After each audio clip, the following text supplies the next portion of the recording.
New ইয়র্কের ইতিহাসে নতুন অধ্যায়। প্রথমবারের মতো মেয়র নির্বাচিত হয়েছেন একজন মুসলিম, ৩৪ বছর বয়সী ডেমোক্র্যাটিক সোশ্যালিস্ট জোহরান মামদানি।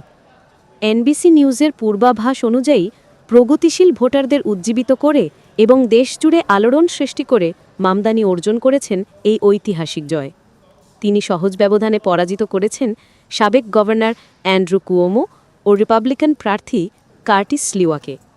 মাত্র ১ বছর আগে রাজনীতিতে আসা মামদানি এখন নিউ ইয়র্ক সিটির ১১১তম মেয়র।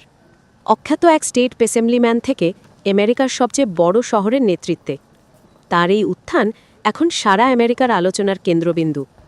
তার ঘোষিত কর্মসূচির মধ্যে আছে ভাড়া নিয়ন্ত্রিত ফ্ল্যাটে ভাড়া বৃদ্ধিতে স্থগিতাদেশ, সার্বজনীন শিশু সেবা, বিনামূল্যে গণপরিবহন এবং সিটি কর্পোরেশন পরিচালিত মুদি দোকান চালুর উদ্যোগ।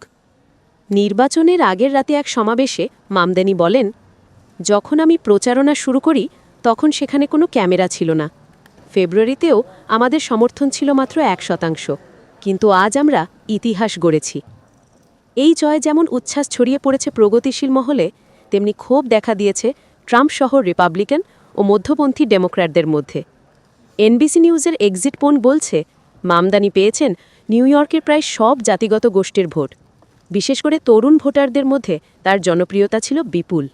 যদিও তার মুসলিম পরিচয় ও ফিলিস্তিনপন্থী অবস্থান নিয়েছিল নানা বিরূপ প্রচারণা, তবু ভোটাররা শেষ পর্যন্ত তাকেই বেছে নিয়েছেন। এক আবেগঘন ভাষণে মামদানি বলেন, তারা এই নির্বাচনকে বানাতে চেয়েছিল আমার ধর্ম বিশ্বাসের ওপর গণভোট, কিন্তু আমি লড়েছি নিউ ইয়র্কবাসীর জীবনযাত্রার ব্যয় সংকটের বিরুদ্ধে। নিউ ইয়র্ক সিটির প্রথম মুসলিম মেয়র হিসেবে জোহরান মামদানির এই বিজয় শুধু একটি রাজনৈতিক সাফল্য নয়, এটি যুক্তরাষ্ট্রে প্রগতিশীল রাজনীতির নতুন দিক নির্দেশনা। নিউ ইয়র্কের আকাশে উঠল নতুন সূর্য। ইতিহাসের পাতায় প্রথম মুসলিম মেয়র জোহরান মামদানি।